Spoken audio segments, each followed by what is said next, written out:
What's cracking? What's good? What is good? What's great? My people don't say what's great. What's great? What's great?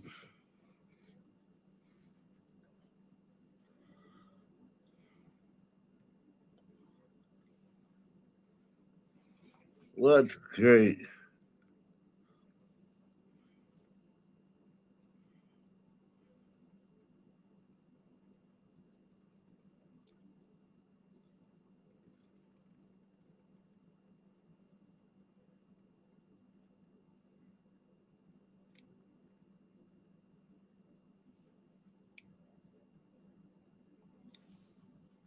How's everybody doing?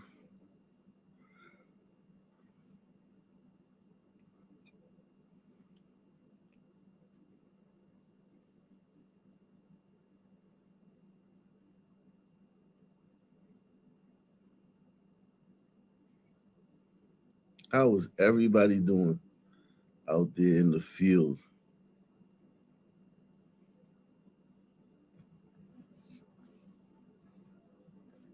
Out there in the battlefield?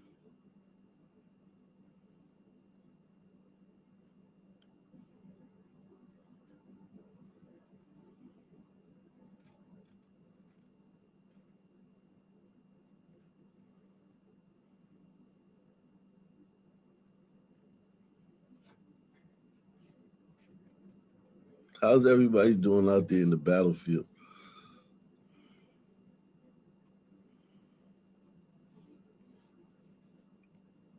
Salute to NCF. Nikf. Nikf. Nikf.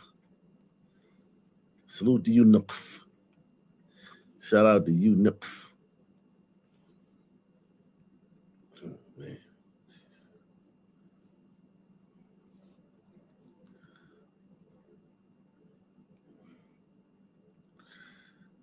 I got so much shit open. I got so much shit open. So many goddamn tabs open. Um,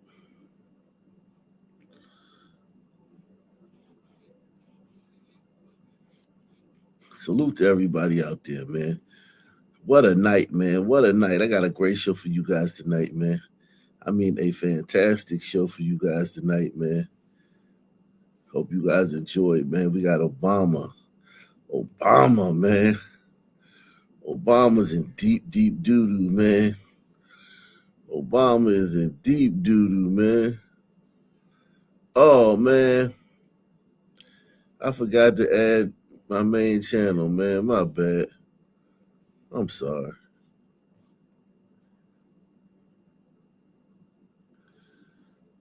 I'm sorry. I did the wrong channel. I did the wrong channel. Okay. I uploaded it on the wrong. I did the wrong channel. I'm sorry, man. I was wondering what was going on. Okay. So we good, man. Let me see. Obama's in deep doo doo, man. Obama is in deep, deep doo doo. You hear me? Obama is in deep, deep doo doo. Even though probably ain't not gonna happen to him, was he Obama? You can't charge a black president with nothing, man. You can't charge a black president with nothing, man. You charge a black president with something, man.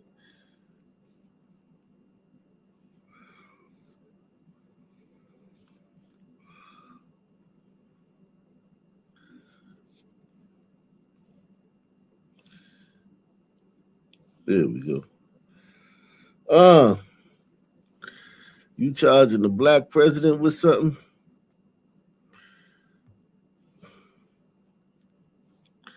What's wrong with you?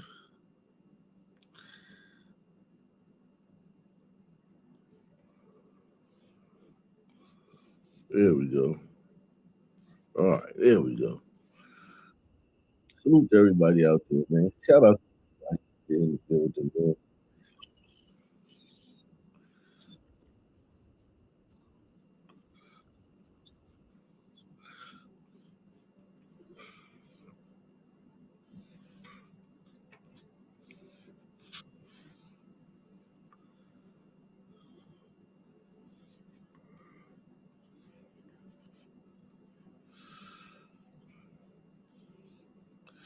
Salute to you guys, man.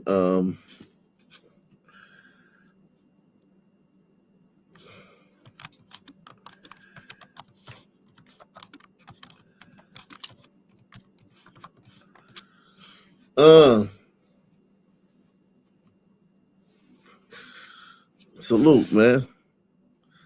Couch Merlot in the building. Couch Merlot in the building. In the building. This Obama situation is crazy, man. Because let me put it up on the screen, man. Because people are sleeping on this shit, man. Like it didn't happen, man. And this shit happened, bruh. This shit happened, Jack.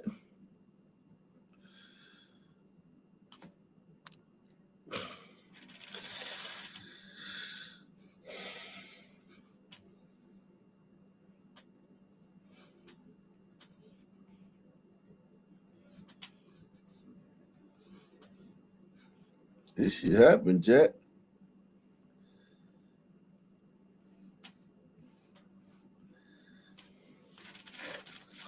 One more time for the sinners and drinkers.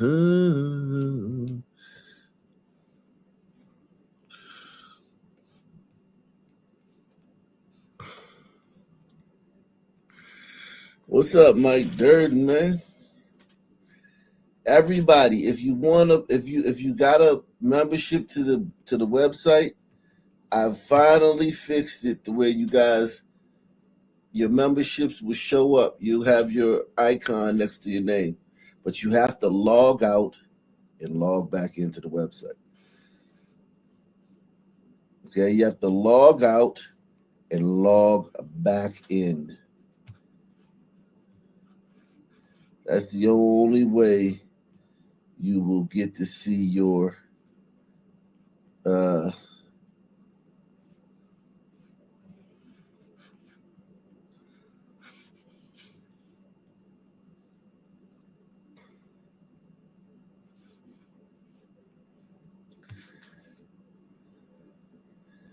you awfully naughty to me. Yeah.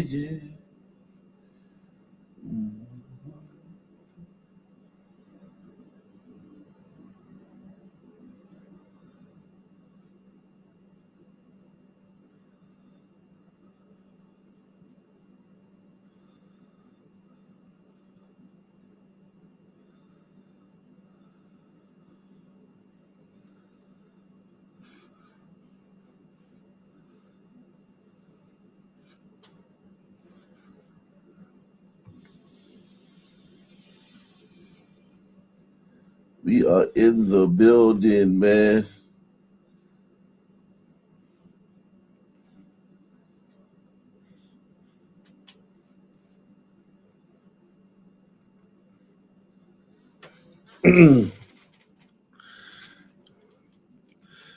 Salute to everybody out there. He said Republicans aren't going to do anything anyway. Shout out to Random Negro, man. He hit it on the nose.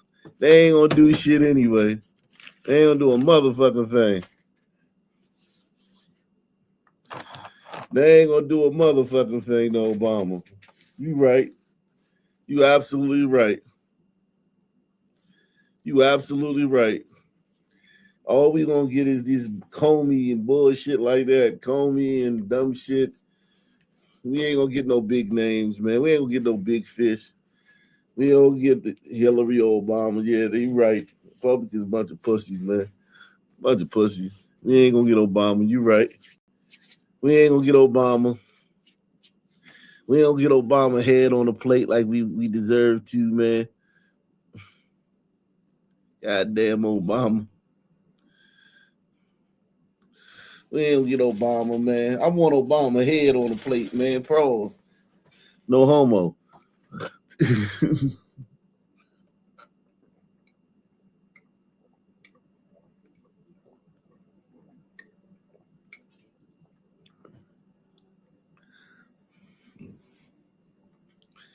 Yeah, Trump ain't gonna go after Obama. Obama, he's still out here talking shit though. Like Obama's still out here talking shit. He's still letting people call him no drama Obama. No drama, Obama.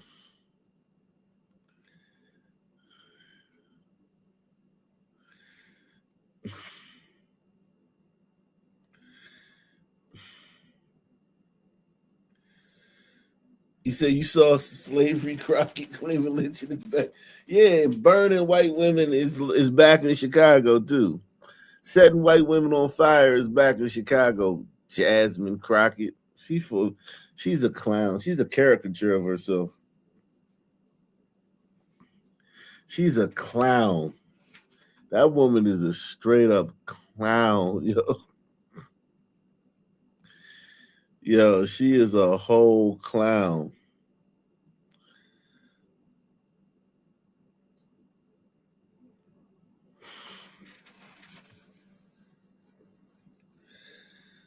That woman is a whole clown.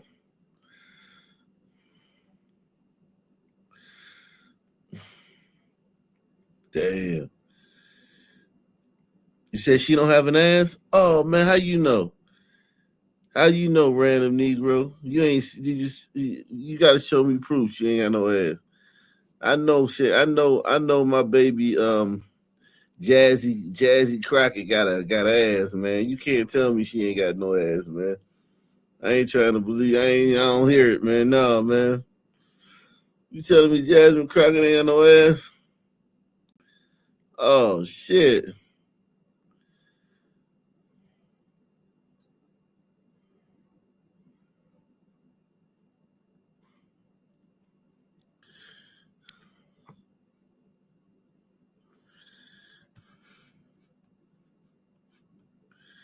Yeah, yeah. They saw TikTok. Send it to me, man. Send the video to me, man.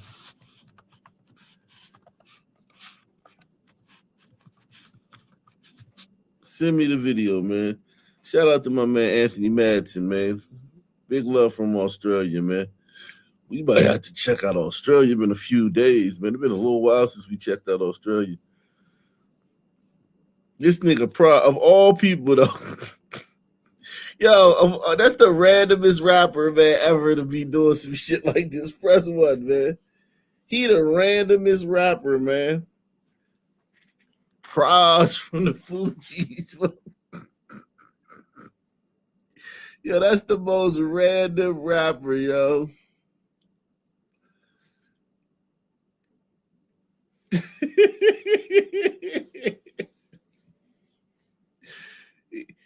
How the fuck he get this? Like it you would have never guessed if they said, man, it's a rapper that embezzled $120 million for Obama. You would have never guessed. Yeah, they could have gave you a million guesses. You would have never guessed Praz, man. Nobody would have ever guessed Praz.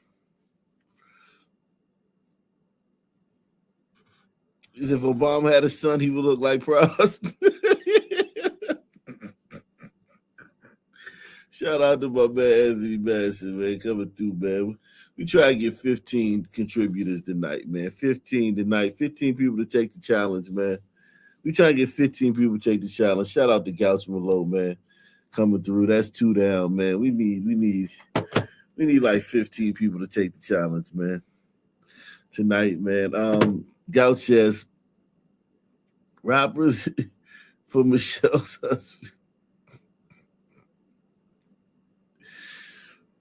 Yeah, he Michelle's husband now, man. Michelle done stole the limelight, man.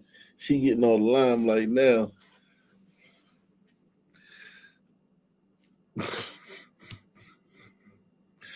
Yeah, yo, man. This the randomest shit, yo. How the fuck Praz get it? Praz, what the fuck? Oh yeah, that's 1 down. Okay, yeah, they only counted it as 1.